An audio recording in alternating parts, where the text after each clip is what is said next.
एक बार हजरत ख्वाजा मोइनुद्दीन चिश्ती रहमतुल्लाह अलैहि इस्लाम का पैगाम फैलाने की नीयत से अपने कुछ मुरीदों के साथ अजमेर शरीफ के एक स्थान पर तशरीफ लाए। जिस मुकाम पर हजरत ख्वाजा मोइनुद्दीन चिश्ती रहमतुल्लाह अलैहि ने कयाम किया, वहाँ के करीब ही एक बड़ा तालाब था, जिसे स्थानीय हिंदू लोग अनासागर कहते थे।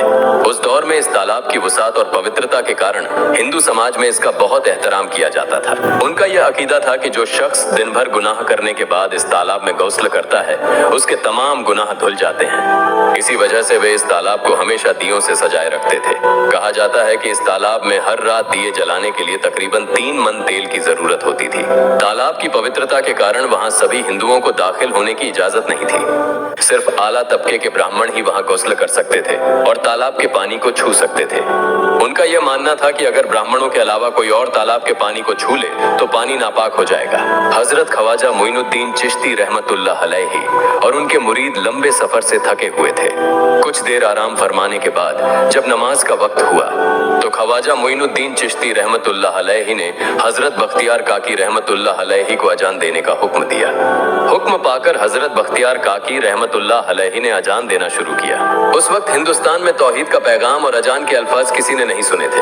जब लोगों ने पहली बार अजान के अल्फाज सुने तो उनके दरमियान हलचल मच गई। लोग अपने घरों से बाहर आकर एक दूसरे से कहने लगे, ये फकीर लोग कहां से आ गए और ये क्या पढ़ रहे हैं। अजान खत्म होने के बाद हजरत ख्वाजा मोइनुद्दीन चिश्ती रहमतुल्लाह अलैहि और उनके साथियों ने अनासागर तालाब पर जाकर वुजू करना शुरू किया। जब हिंदू पुजारियों ने देखा कि एक अजनबी दरवेश उनके मखसूस तालाब का इस्तेमाल कर रहा है तो उनके दिल में गुस्से की आग भड़क उठी। एक पुजारी बोला, ये दरवेश कहां से आ गया। बिना हमारी इजाजत के इसने हमारे पाक तालाब को हाथ लगा दिया।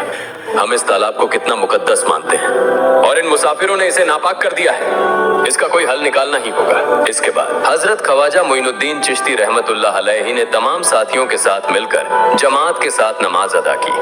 लोग ये मंजर देखने लगे और कहने लगे, ये तो कोई अजीब फकीर है। हमारे मंदिरों में सब देवी देवता मौजूद हैं और ये उनकी इबादत न करके किसी नए खुदा की इबादत कर रहा है। अगर मंदिर के बाहर भी कोई खुदा है तो उसे भी मंदिर में रखा जाना चाहिए ताकि लोग उसकी भी पूजा कर सकें। शाम ढलने लगी। शाम होते ही राजा पृथ्वीराज के ऊंटों के चरवाहे अपने ऊंट लेकर उस जगह पहुंचे। इत्तेफाक से हजरत ख्वाजा मोइनुद्दीन चिश्ती रहमतुल्लाह अलैहि उसी जगह पर तशरीफ फरमा थे जहां आमतौर पर राजा के ऊंट आराम किया करते थे। चरवाहों ने देखा कि एक दरवेश का काफिला उनके मुकाम पर आकर बैठा है। उन्होंने हजरत ख्वाजा मोइनुद्दीन चिश्ती रहमतुल्लाह अलैहि और उनके साथियों से कहा, अरे फकीर बाबा, आप कहां से तशरीफ लाए हैं और यहां आकर बैठ गए।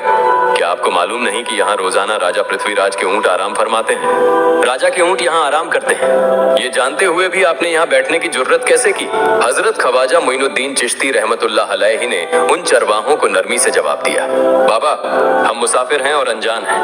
हमें मालूम नहीं था कि इस मुकाम पर राजा के ऊंट आराम करते हैं। चूंकि हम पहले ही यहाँ रात गुजारने का इरादा कर चुके हैं, तुम अपने ऊंटों को आज किसी और जगह आराम देने ले जाओ। आसपास बहुत सी जगहें हैं।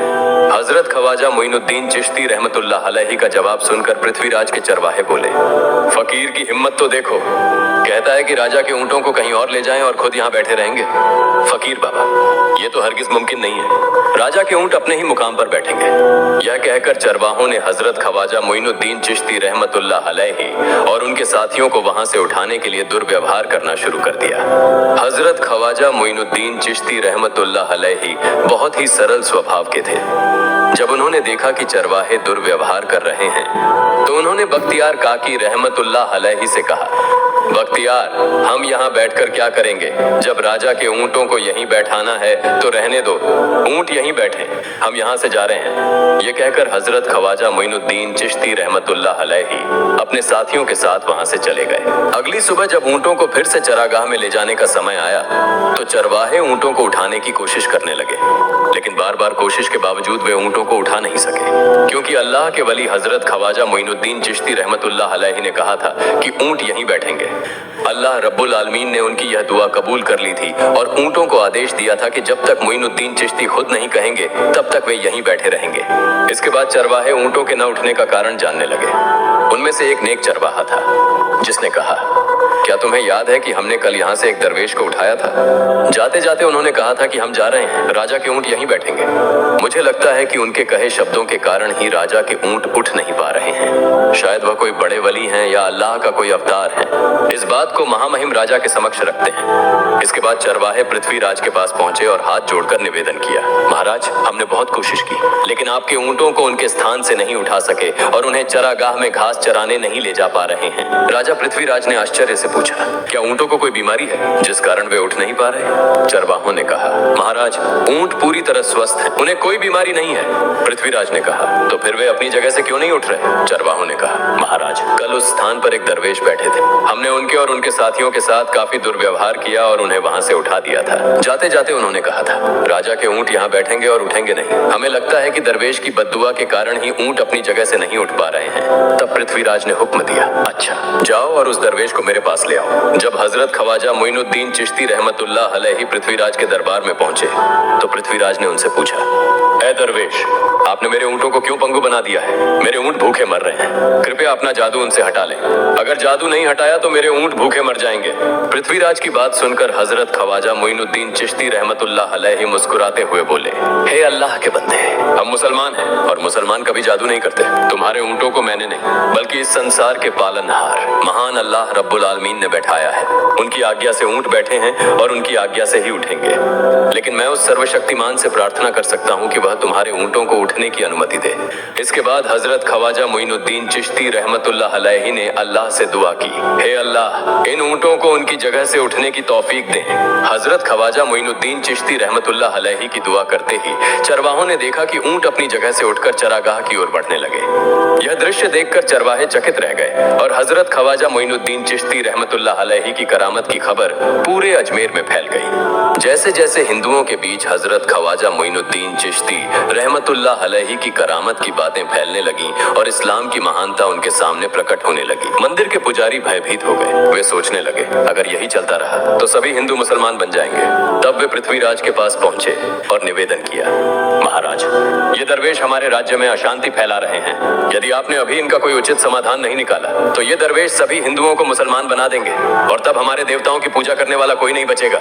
आप इन्हें यहाँ से भगा दें, नहीं तो ये हमें यहाँ से बाहर निकाल देंगे। महाराज, हम आपको एक और भयावह बात बताना चाहते हैं। ये दरवेश कहते हैं कि जिन मूर्तियों की हम पूजा करते हैं वे पूजनीय नहीं है। उनका कहना है कि ये केवल निर्जीव पत्थर है जिनमें कोई शक्ति नहीं है। ये साधारण लोगों को इस तरह की बातें बताकर भ्रमित करना चाहते हैं। सबसे आपत्तिजनक बात यह है कि ये दरवेश हर दिन 5 बार हमारे पवित्र तालाब में हाथ लगाकर उसे अपवित्र कर रहे हैं। पुरोहितों की बात सुनकर पृथ्वीराज ने हजरत ख्वाजा मोइनुद्दीन चिश्ती रहमतुल्लाह अलैहि को बुलाया। जब हजरत ख्वाजा मोइनुद्दीन चिश्ती रहमतुल्लाह अलैहि उनके दरबार में पहुंचे तो पृथ्वीराज ने कहा, ऐ दरवेश, हम देख रहे हैं कि आप हमारे धर्म के बारे में और हमारे देवताओं का अपमान करते हैं। हमारे धर्म के बारे में तरह तरह की उल्टी सीधी बातें कर रहे हैं। हम यह सहन नहीं कर सकते। हम यह भी देख रहे हैं कि आप हमारे पवित्र तालाब को अपने अपवित्र हाथों से खराब कर रहे हैं। आप तुरंत हमारे देश से चले जाएं। हजरत ख्वाजा मोइनुद्दीन चिश्ती रहमतुल्लाह अलैहि ने कहा, बाबा, हम लोग तो केवल वुजू करते हैं, नहाते नहीं। अगर पूरी देह के स्पर्श से आपके तालाब का पानी खराब नहीं होता है तो केवल हमारे हाथ और चेहरे के पानी से तालाब अपवित्र कैसे हो सकता है? यह सुनकर पृथ्वीराज ने कहा, वे सभी लोग हमारे धर्म के हैं, जबकि तुम लोग कहीं और से आ गए हो। तुम हमारे धर्म के नहीं हो, इसलिए तुम्हारे हाथ लगाने से हमारा तालाब अपवित्र हो जाता है।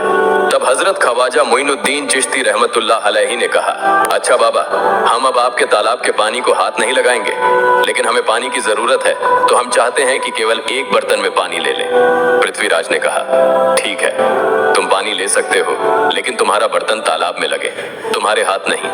अगर तुम्हारे हाथ स्पर्श करें तो हम इसके खिलाफ सख्त कार्रवाई करेंगे। राजा के साथ सहमति के बाद हजरत ख्वाजा मोइनुद्दीन चिश्ती रहमतुल्लाह अलैहि ने अपने मुख्य खलीफा बख्तियार काकी रहमतुल्लाह अलैहि से कहा, बख्तियार, जाओ और राजा के तालाब से एक बर्तन में पानी ले आओ, लेकिन बहुत सावधानी से पानी लेना ताकि तुम्हारा हाथ तालाब के पानी को छू न सके। बख्तियार काकी रहमतुल्लाह अलैहि हजरत ख्वाजा मोइनुद्दीन चिश्ती रहमतुल्लाह अलैहि के आदेश का पालन करते हुए आना सागर से पानी लेने गए। उन्होंने बर्तन को तालाब में डुबोया और उनका हाथ पानी को नहीं छू सका क्योंकि चमत्कारवश पूरा तालाब एक छोटे बर्तन में समा गया। आना सागर पूरी तरह से सूख गया और उसकी तली में केवल सूखी रेत दिखाई देने लगी। जब पुरोहितों ने देखा कि उनके पवित्र तालाब में एक भी बूंद पानी नहीं बची है और वह मरुस्थल की तरह सूख गया है, तो वे घबराते हुए राजा पृथ्वीराज के पास गए और बोले, महाराज, यह तो भारी संकट हो गया है। पृथ्वीराज ने पूछा, क्या हुआ? पुरोहितों ने कहा, उस दरवेश ने हमारे पूरे तालाब का पानी ले लिया है। अब हमारे पवित्र तालाब में एक बूंद भी पानी नहीं है। अगर इस तालाब में पानी नहीं होगा तो हम अपने पापों का प्रायश्चित कैसे करेंगे? दूर दूर से हजारों हिंदू लोग इस तालाब में स्नान करने आते हैं ताकि वे अपने पाप धो सकें।